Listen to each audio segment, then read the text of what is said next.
Buenos días de nuevo. Seguimos con el curso sobre políticas culturales europeas frente a los retos de la integración en el panel sobre identidad europea en un contexto global, qué papel para la cultura. Y en este caso me gustaría señalar ese apellido que le hemos puesto al título del panel, global, porque tenemos con nosotros ahora a Antonia Blau, que es directora de la Oficina para la Unión Europea del Instituto Goethe en Bruselas, miembro de la plataforma o iniciativa, asociación, no sé exactamente qué orden jurídico tiene, More Europe, que básicamente trabaja sobre el tema de las relaciones exteriores de la Unión Europea a través de la cultura o el papel de la cultura en las relaciones exteriores de la Unión Europea. Y es precisamente sobre el tema que ella nos va a hablar, el tema de los institutos culturales y el papel de la cultura de las relaciones exteriores en la Unión Europea. Supongo que conocéis que cada país o los principales países tienen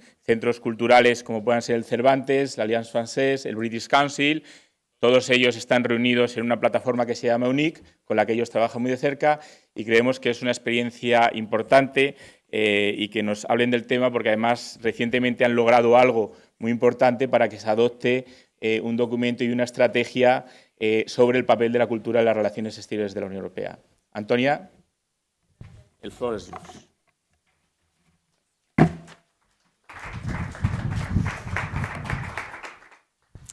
Thank you, Miguel. Thank you also to the Fundación Academia Europea de Juste for the invitation. So yes, I'm going to speak a little bit from the perspective of a national cultural institute, and we will come back, I guess, in the discussion also a little bit of what the role of these also national institutes today can be. Steve, you were mentioning yesterday that there's no more nation marketing going on, so we'll see a little bit where that leads us to and what we're doing right now. So yeah, just to say a couple of words to the Goethe Institute. It's the German Cultural Institute. We have institutes in a lot of countries all around the world.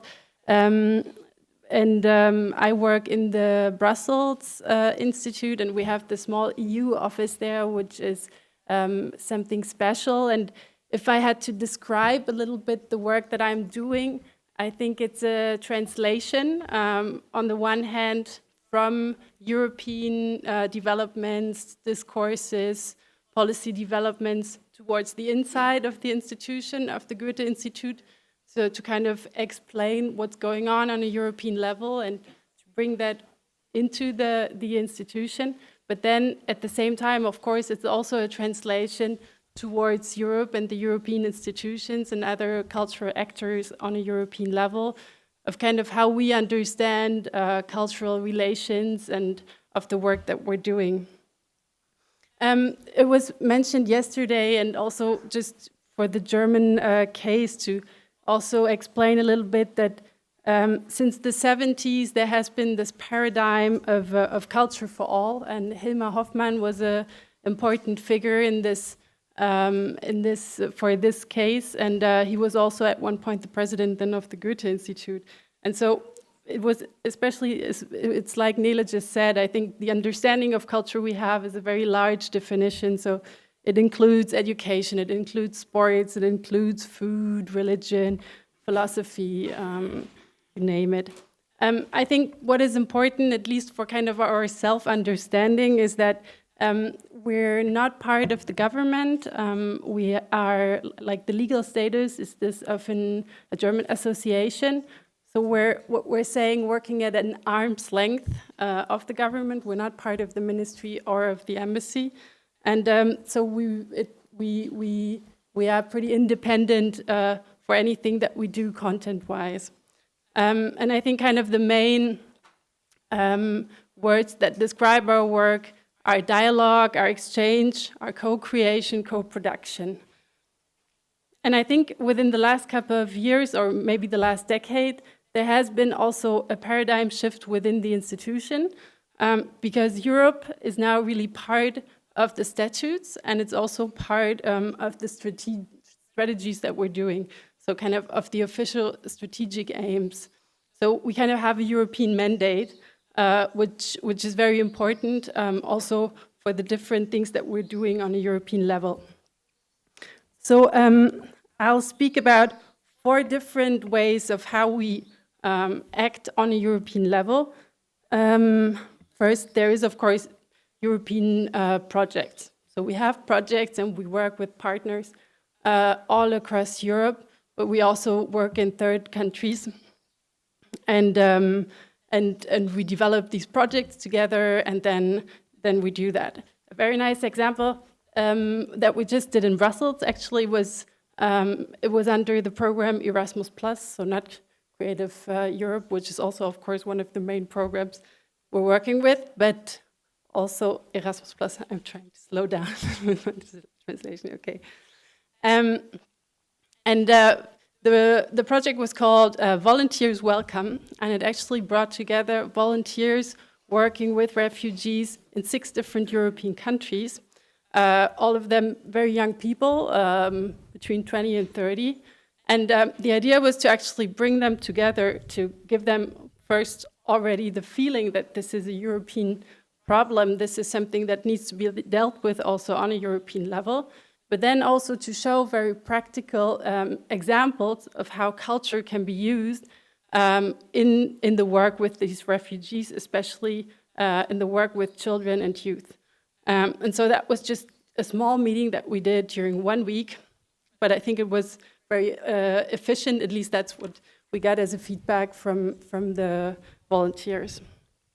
Another thing we're doing is, as Miguel just mentioned, our involvement in UNIC, which is the network of European cultural institutes.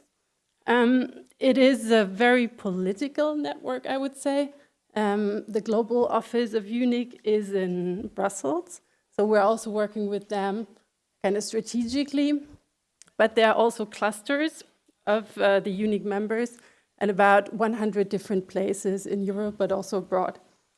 And so the idea is that you have the different cultural institutes that come together locally, form a cluster, and then they actually do projects, yes, and work together.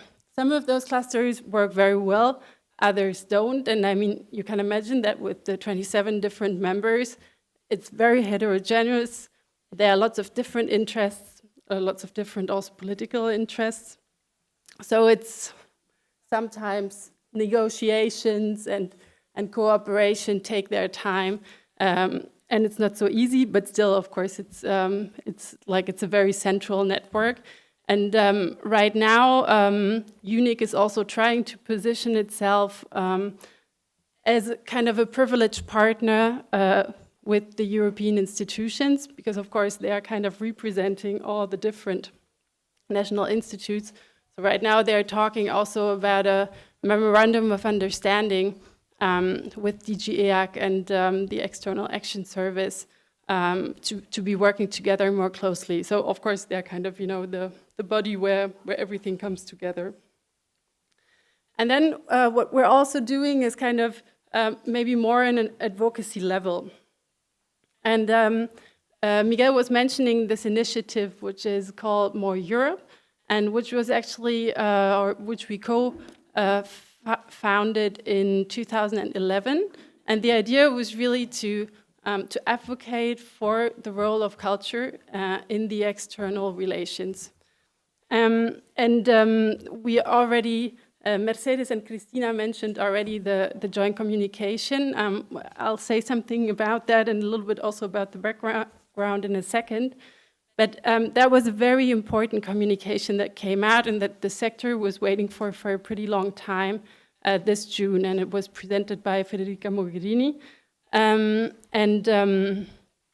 it's towards a strategy, it's not even yet a strategy, towards a strategy of international cultural relations. And so we think that also kind of the work of More Europe was kind of pretty influential to actually help that strategy being drafted. Right now, it's in the parliament, it's in the council, it needs to be adopted. So there might even be some changes in the wording, but still, I mean, it's on the way.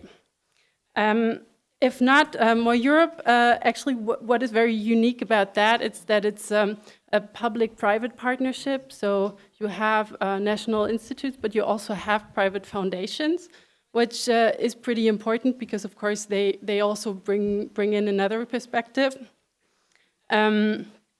It's pretty small, and like this, we're pretty flexible, and we can react pretty quickly.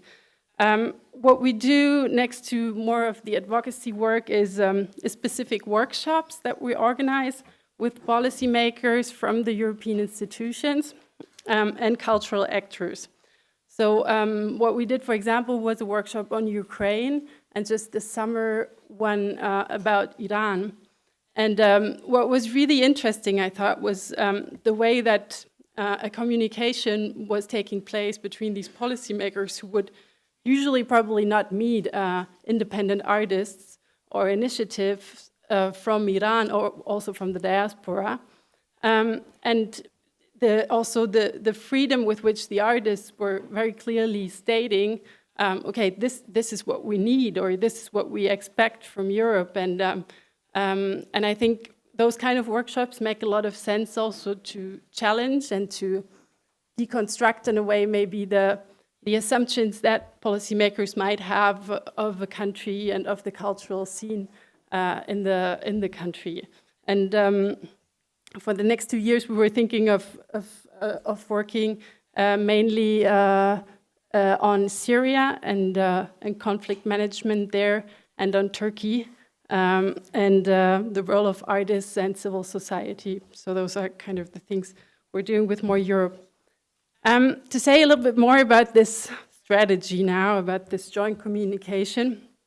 So as was mentioned several times yesterday and today, the EU has only a supporting competence in culture. However, there was a proposal from the European Commission in 2007 to promote culture in external relations. And actually, the member states, the civil society, and the European Parliament called then for a more coordinated approach, because like we were saying, you know, there are activities on all different levels in the external relations. So the idea was to coordinate this a little bit. What happened next was the so-called preparatory action for culture in external relations. That's kind of a study that the European Parliament asked to be carried out. The Goethe Institute with some partners did that. And it's very interesting. There's a mapping of cultural relations between Europe and a lot of, not all countries in the world, but a lot of really key countries. And this is kind of the basis to then formulate, okay, in which way do we want to engage actually with these countries.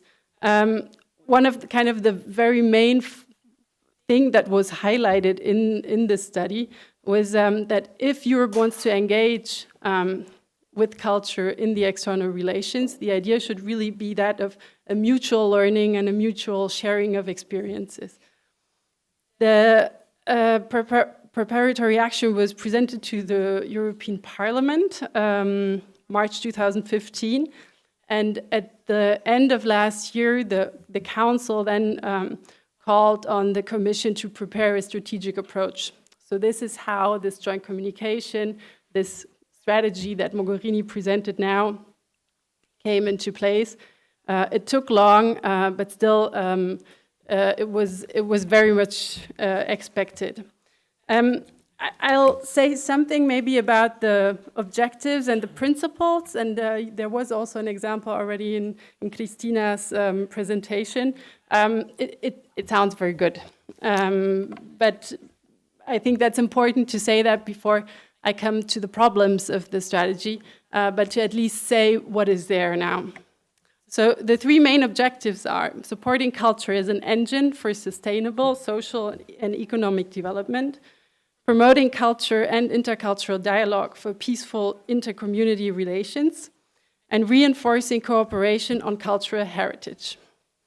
They also identify a number of principles that should kind of guide the actions that the EU does in the field of international cultural relations, which would be promoting cultural diversity and respect for human rights, fostering mutual respect and intercultural dialogue, ensuring respect for complementarity and subsidiarity, of course, encouraging a cross-cutting approach to culture, that's something that we also heard, and promoting culture through existing frameworks for cooperation.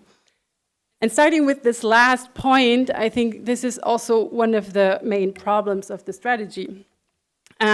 There's no extra budget connected to the strategy, so it's kind of also a wrap-up strategy. It's kind of looking at what is already there, what kind of different programs are already there. Mercedes mentioned different programs from DG Home, DG Justice, that are also connected to culture, but it's there, but it's really not the highlight, not the focus. Then another problem is that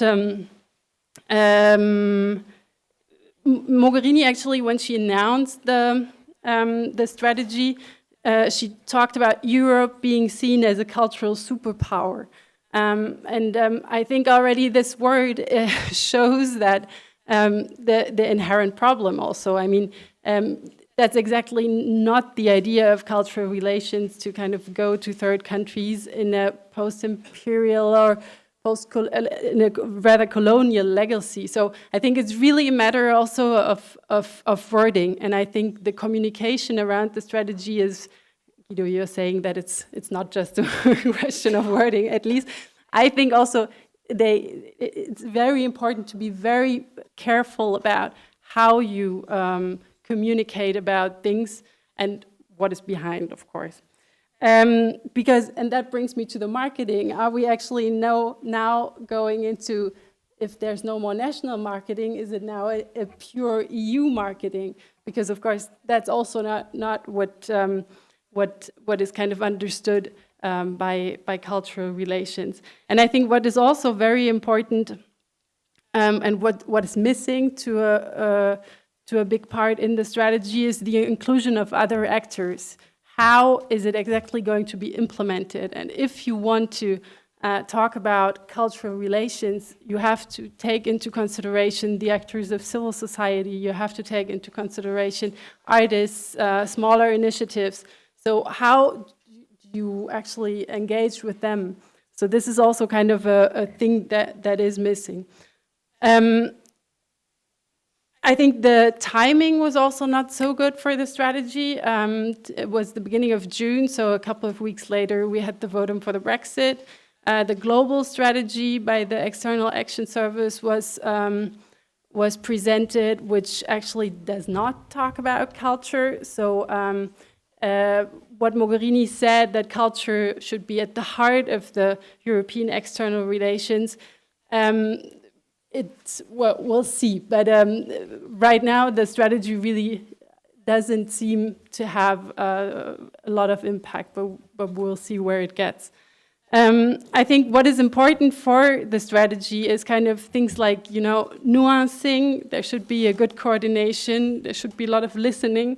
And there should be some modesty also in engaging with third countries.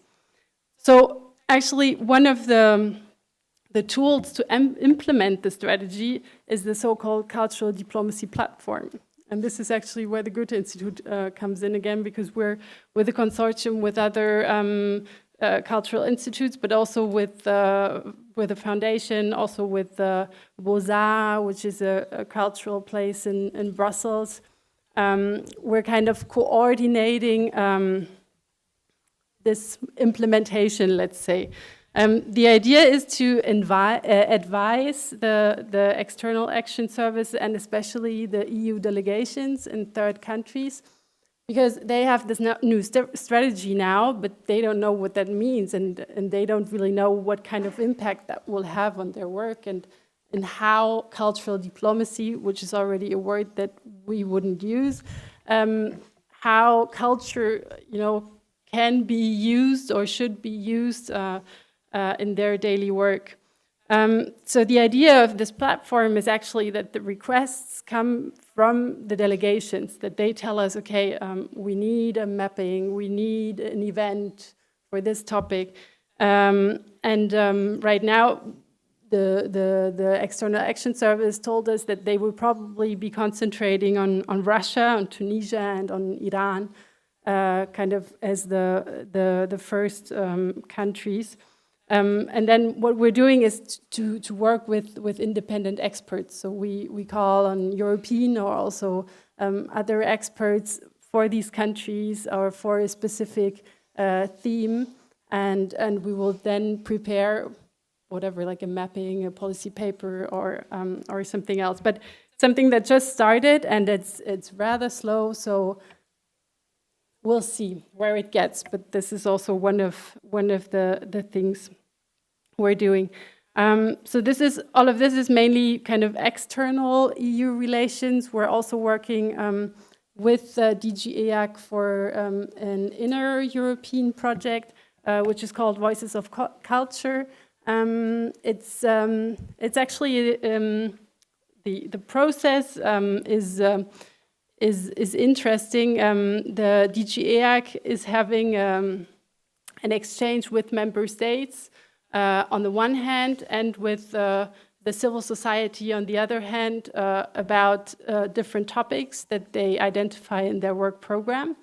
And so what we do is we implement the part with the civil society. So we organize meetings with about 35 participants. Lots of you have already participated, of the other speakers. We organize these meetings, we select the participants also with external experts, and then they meet for a day and a half and they discuss a certain topic, and then they present their findings and their recommendations to the DG EAC, who will then try to let this outcome be followed up by the member states. Because we were talking about the topic of refugees earlier, the last theme that was actually the brainstorming session was organized only 2 weeks ago, was about the inclusion of migrants and refugees through culture. And at the meeting that the group of civil society had with the DG EAC, it was very interesting to see how DJ Home was there, DJ Justice was there, so there were lots of other parts of the Commission who were there because they know very well that the topic of the inclusion of refugees is central and is cross-sectorial and is important to be triggered from a common perspective. At the same time, there were even, first of all, there were even problems of understanding each other from a vocabulary, because people from DJ Home mean something else when they say integration than maybe actors from civil society, from the cultural sector. They even said, we don't want to use this word anymore. Integration is just not what we're talking about. We're talking about inclusion. So there is, even on that level, I think, a lot of misunderstanding.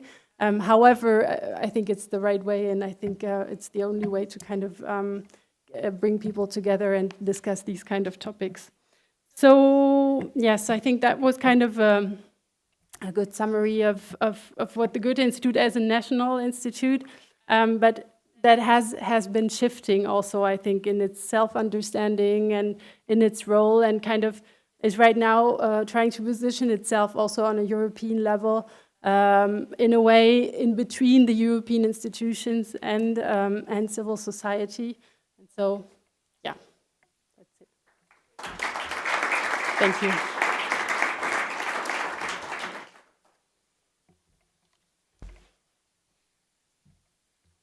Muchas gracias, Antonia, por tu presentación y por aclararnos y explicarnos cómo ha funcionado todo ese proceso para el desarrollo de esa estrategia sobre el papel de la cultura en las relaciones exteriores, que me consta no debe haber sido sencilla, y sobre todo he visto que quedaban muchos huecos e incógnitas por resolver, que quizás es un poco lo que nos preocupa. Bueno, yo en cualquier caso creo que es un buen paso, un buen primer paso para dar. Creo que es algo necesario, y todo este tipo de iniciativas de alguna manera no hacen más que sumar al esfuerzo que intentamos realizar desde los sectores culturales para que la cultura se tenga más y más en cuenta en los diferentes procesos de integración europea. Coincide además que tenemos en la sala y entre los ponentes, ahí me incluyo yo mismo,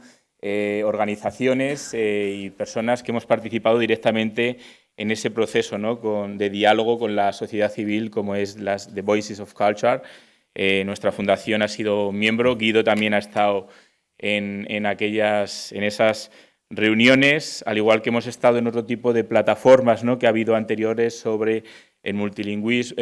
Pues sí, el multilingüismo también había una plataforma, pero sobre el acceso a la cultura, en la que Cristina da Milano y Cultural Action Europe también participó.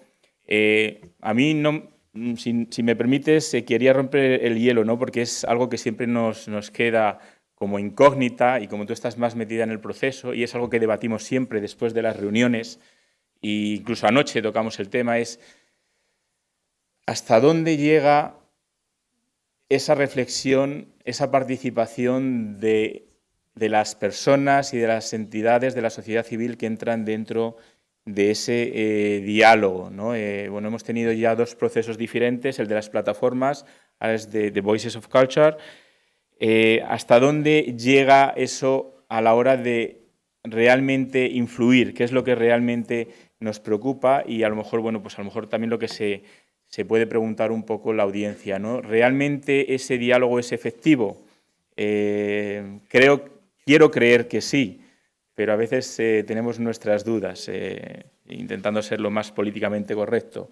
Entonces quiero arrancar con esta pregunta y ya, si queréis, mientras ella responde, podéis ir levantando las manos y hacemos el resto de preguntas.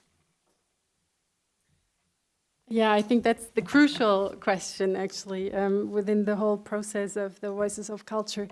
And I think it's a question that the Commission has not solved yet. I'm not sure if they can actually solve it, but they could certainly be more precise and clear in the communication about it. What I have just experienced kind of following closer this process now, because the other one I haven't, I just know kind of from people telling me about it, is that it depended very much on the topics, on the brainstorming reports, actually on the outcomes of these meetings of the civil society actors, and it also depended a lot on the representatives that were in the meeting of the member states. I saw, for example, that with the last topic, this of inclusion of migrants and refugees, there was a very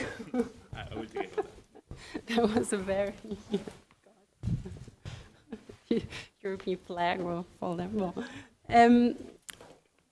there was, I think, because there was this sense of urgency, everybody was very open to discussions, and the actual meeting of this OMC group of inclusion of refugees was very open and very happy about the findings of the civil society meeting, and they invited them right away to come to other meetings and to present their report. At the same time, you can also ask how much influence do the reports of the member state groups actually have on the policy making on the national level, because there again, I know, because I talked to the German representatives that said, well, you know, we also then we kind of sent the report to anybody who could be interested in the sector, but what will happen? Like, so I think there's many questions about dissemination and communication. In the end, I think the EU has a big problem of communication, and I think they should use all different channels that they are, and I think this is part of it. But there's also really a problem of the connection between the processes, which hasn't been solved, I think, for the moment.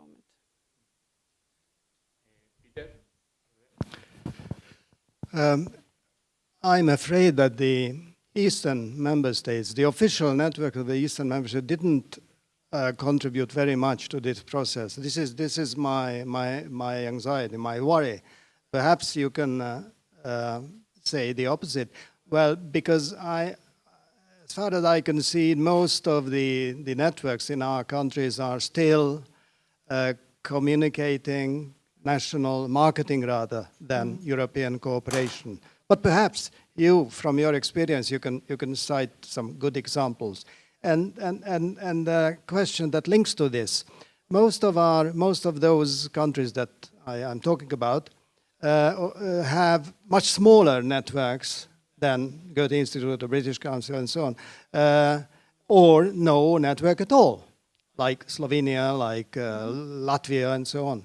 Whether there is, in your experience or in Goethe Institute, there is a willingness to include those countries in their in places where, like Tehran, where I don't think any Eastern European country has a representation, to somehow include in the activities.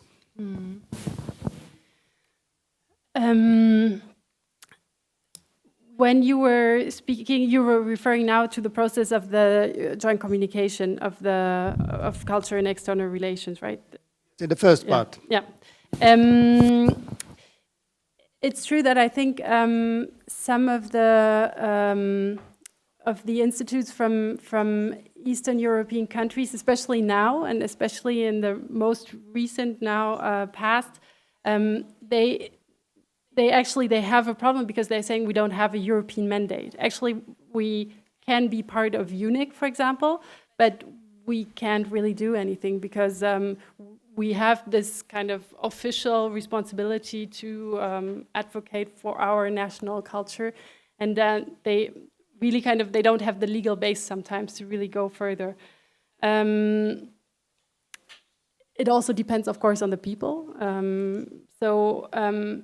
It depends a lot on who's there and also on what kind of risks sometimes they are willing to take. I know that especially for Poland and for the Czech Republic, I think they are testing right now also how far they can actually go, and at what point there will be limits from the headquarters. So regarding also this heterogeneous network, and that you have the very small institutes that don't have a network or have a small network, and of course you have the larger players. I think what UNIC is doing, and they have a new acting director, Andrew Murray, who is very active, and I think did put a lot of kind of new energy also in this sometimes rather slow ship of UNIC. There is a lot of exchange right now regarding training and evaluations.